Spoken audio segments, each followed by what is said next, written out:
क्या आपने कभी खुद को इस बिंदु पर पाया है जहां आपके सामने सिर्फ अंधकार और निराशा है?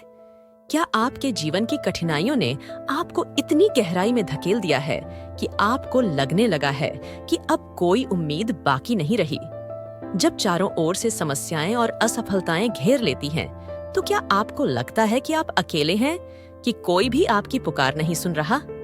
लेकिन क्या आपने कभी सोचा है कि शायद आपकी मुश्किलें आपके खुद के बस में नहीं हैं, बल्कि वे आपको एक बड़े मकसद की ओर ले जा रही हैं?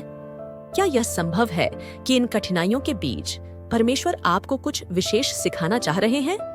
हो सकता है यह वही समय है जब आपको खुद को परमेश्वर के सामने समर्पित कर देना चाहिए, उस गहरे संबंध की तलाश में निकल पड़ना चाहिए जो आपको आपकी समस्याओं से ऊपर उठा सके।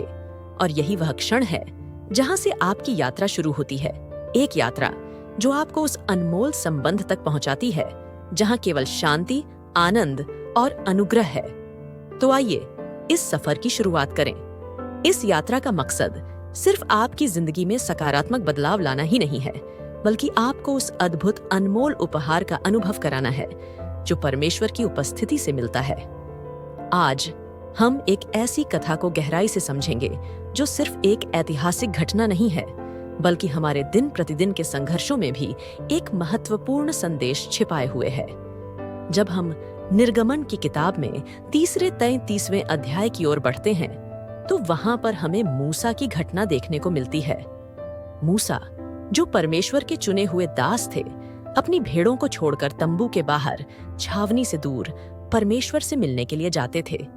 यह एक साधारण कार्य नहीं था, क्योंकि मूसा का यह निर्णय उसके जीवन की दिशा को ही नहीं, बल्कि पूरे इज़राइल के भविष्य को भी बदलने वाला था। मूसा का तंबू के बाहर जाकर परमेश्वर से मिलना उस समय के समाज की परंपराओं के खिलाफ था, लेकिन मूसा का यह कदम परमेश्वर के प्रति उसकी समर्पण और प्रेम को दर्शाता है। अब जब हम यह घटना पढ़ते हैं, तो हमें अपने जीवन में भी एक गहरा संदेश मिलता है। आज के समय में हम सभी किसी न किसी चुनौती का सामना कर रहे हैं, चाहे वह परिवार के आर्थिक हालात हों, करियर में आने वाली रुकावटें हों, या फिर मानसिक तनाव हो। हम सभी एक अजीब सी बेचैनी में जी रहे हैं। लेकिन क्या हमने कभी सोचा है कि इन सभी समस्याओं के बीच हमारा क्या रवैया होना चाहिए? मूसा का यह कदम हमें सिखाता है कि अगर हम वास्तव में परमेश्वर के साथ एक गहरा संबंध बनाना चाहते हैं, तो हमें भी अपने जीवन में कुछ चीजों को छोड़ना होगा।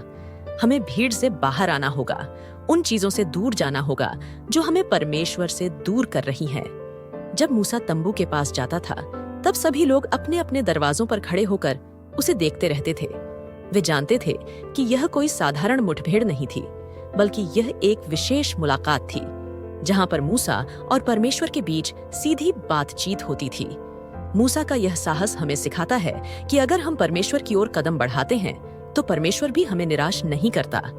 भजन संहिता के 105:4 में लिखा है, यहोवा और उसकी सामर्थ्य को खोजो, उसके दर्शन के लगातार खोजी हो जाओ।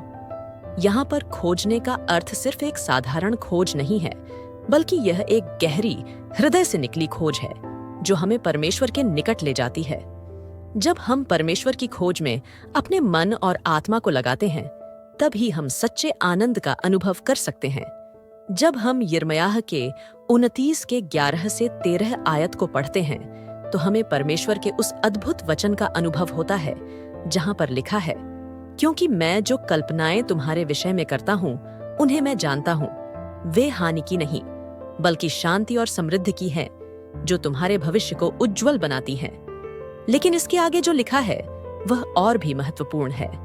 तब तुम मुझको पुकारोगे और आकर मुझसे प्रार्थना करोगे, और मैं तुम्हारी सुनूंगा।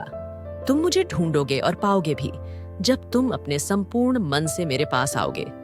इसका मतलब यह है कि परमेश्वर को खोजने के लिए हमें अपने पूरे दिल से, पूरी ताकत से, पूरी निष्ठा से उसे पुकारना होगा। हमें सिर्फ उसकी आशीषों को नहीं, बल्कि उसे स्वयं को ढूंढना होगा। हमें उसके हाथों से मिलने वाली आशीषों से ज्यादा उसके चेहरे की ओर देखना होगा। यह वह चेहरा है जो हमें सच्चा मार्ग दिखाता है, हमें जीवन की वास्तविकता से जोड़ता है और हमें सच्ची शांति प्रदान करता है। अब आप सोच रहे होंगे कि यह खोज कैसे की जाए। हम इस व्यस्त जीवन में जहां पर हर तरफ तनाव और परेशानी है, कैसे परमेश्वर को खोज सकते हैं? जवाब सरल है, लेकिन उसे अपनाने के लिए दृढ़ निश्चय की आवश्यकता है।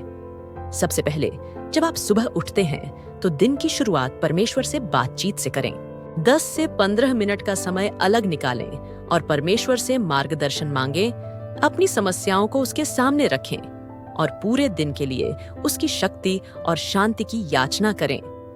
यह छोटा सा कदम आपके पूरे दिन को परिवर्तित कर सकता है, आपको एक नई ऊर्जा और दृष्टिकोण दे सकता है। रात को सोने से पहले भी कुछ मिनट निकालें और अपने दिन भर की घटनाओं को परमेश्वर के सामने रखें।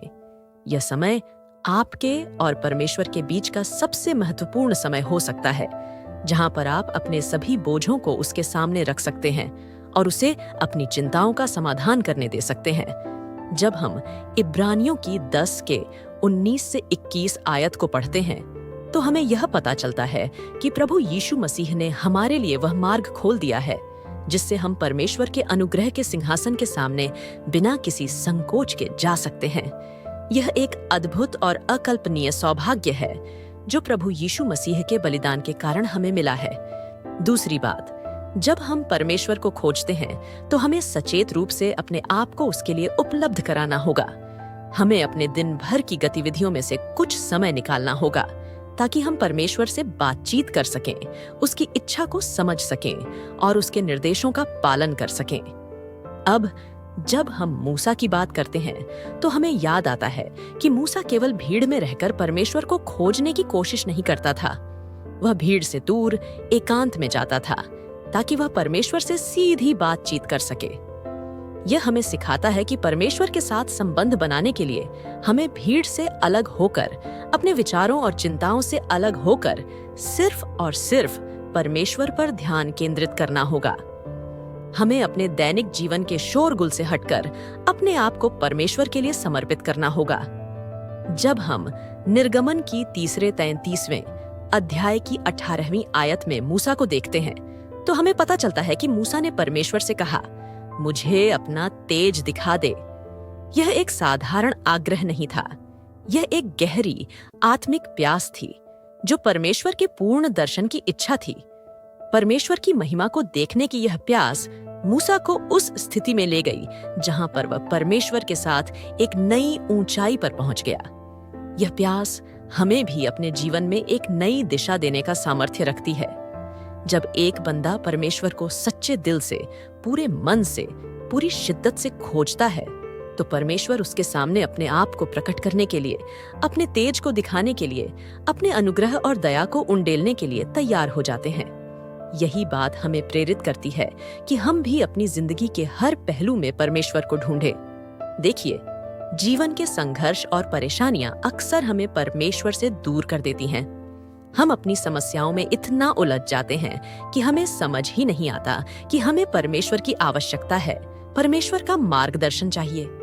लेकिन सच्चाई यह है कि यही समय होता है जब हमें सबसे अधिक परमेश्वर को ढूंढने की जरूरत होती है।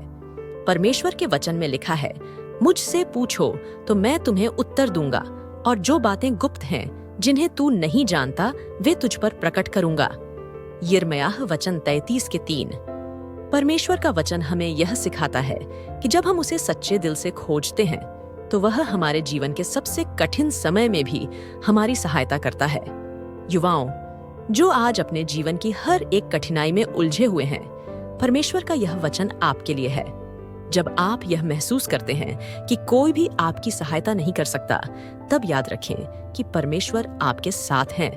उनके पास हर सवाल का जवाब है, हर समस्या का समाधान है और सबसे महत्वपूर्ण बात यह है कि वह आपको अनंत प्रेम और अनुग्रह से भरना चाहते हैं। परमेश्वर के साथ संबंध बनाना, उनकी खोज करना कोई एक दिन का काम नहीं है। यह एक सतत प्रक्रिया है जिसमें हमें हर दिन खुद को समर्पित करना होता है। देखिए, जैसे मूसा ने तंबू के बाहर जाकर परमेश्वर को ढूंढा, वैसे ही हमें भी अपनी दिनचर्या में, अपनी रोजमर्रा की जिंदगी में अपने मन और आत्मा को परमेश्वर के सामने खोलने की जरूरत है। परमेश्वर को ढूंढना एक प्रयास है, एक सक्रिय कदम है जो हमें अपने जीवन के हर कोने में उठाना चाहिए। जब आप सुबह उठते हैं तो परमेश्वर को खोजें। जब आप अपनी नौकरी, पढ़ाई या अपने जीवन की किसी भी चुनौती का सामना कर रहे होते हैं, तो परमेश्वर को खोजें। जब आप अपने दिन की समाप्ति पर थके हुए होते हैं, तो परमेश्वर को खोजें। परमेश्वर का वचन हमें बार बार यह बताता है कि उसकी खोज में लगे रहना ही हमारी सबसे बड़ी शक्ति है। परमेश्वर का सामर्थ्य खोजो, उसके दर्शन के लगातार खोजी हो जाओ।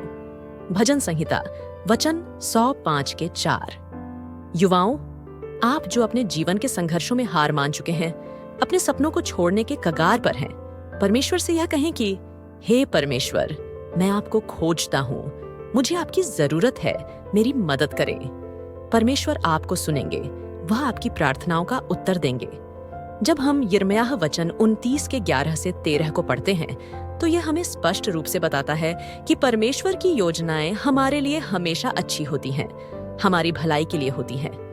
लेकिन हमें उसे खोजने की आवश्यकता है, उसे पुकारने की आवश्यकता है।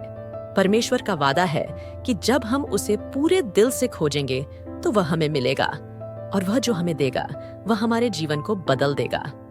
युवा दोस्तों, आपके जीवन में चाहे कितनी भी चुनौतियां क्यों न हो, चाहे आप कितने ही टूटे और हताश क्यों न हो, परमेश्वर से यह कहें कि हे परमेश्वर, मुझे आपके अनुग्रह की आवश्यकता है, मुझे आपके मार्गदर्शन की जरूरत है। जब आप परमेश्वर को इस प्रकार पुकारेंगे, तो वह निश्चित रूप से आपके जीवन में अद्भुत कार्य करेंगे। याद रखें, परमेश्वर का चेहरा ढूंढना, उसकी उपस्थिति में रहना, उसकी महिमा का अनुभव करना, यह कोई साधारण बात नहीं है। यह एक गहरा और अद्भुत अनुभव है जो हमारे जीवन को संपूर्ण रूप से बदल देता है। जैसे मूसा ने परमेश्वर से उसकी महिमा देखने की विनती की थी, वैसे ही हम भी परमेश्वर से कह सकते हैं, हे परमेश्वर, मुझे आपके तेज का दर्शन कराइए। परमेश्वर का वादा है कि जब हम उसे सच्चे दिल से ढूंढेंगे, तो वह हमें अपने सामर्थ्य से भर देगा। वह हमें उस आनंद से भर देगा जिसे दुनिया की कोई चीज हमें नहीं दे सकती। वह हमें उस शांति से भर देगा जो हमारे दिल की हर चिंता और डर को मिटा देगी। तो मेरे प्यारे दोस्तों, इस बात को समझें कि परमेश्वर को खोजने का अर्थ है उसे अपने जीवन का सबसे महत्वपूर्ण हिस्सा बनाना। जब आप अपने जीवन के हर पहलू में परमेश्वर को ढूंढेंगे, तो वह आपको हर कदम पर मार्गदर्शन करेगा। वह आपको वह शक्ति देगा जिसकी आपको जरूरत है। वह आपको उस प्रेम से भर देगा जो आपकी आत्मा को संतुष्ट करेगा। यह यात्रा कठिन हो सकती है, लेकिन यह सबसे मूल्यवान यात्रा होगी जो आप कभी करेंगे। प्रिय ख्रिस्त विश्वासियों, आज की यह गहन चर्चा यहीं समाप्त होती है, लेकिन यह अंत नहीं है, बल्कि एक नई शुरुआत है। यदि आप भी अपने जीवन में परमेश्वर के वचनों की शक्ति और प्रेरणा को महसूस करना चाहते हैं, तो हमारा साथ दीजिए। हमारे YouTube channel sacred script source को सब्सक्राइब कीजिए और रोजाना नई बाइबल कथाओं और प्रेरणादायक चर्चाओं का आनंद उठाइए। आप हमें Instagram और X पर भी फॉलो कर सकते हैं, जिसके लिंक वीडियो और चैनल के विवरण में दिए गए हैं। आपका दिन प्रार्थनामय हो और परमेश्वर की अनंत कृपा आप पर सदैव बनी रहे। पिता, पुत्र और पवित्र आत्मा के नाम पर। आमीन। जय यीशु।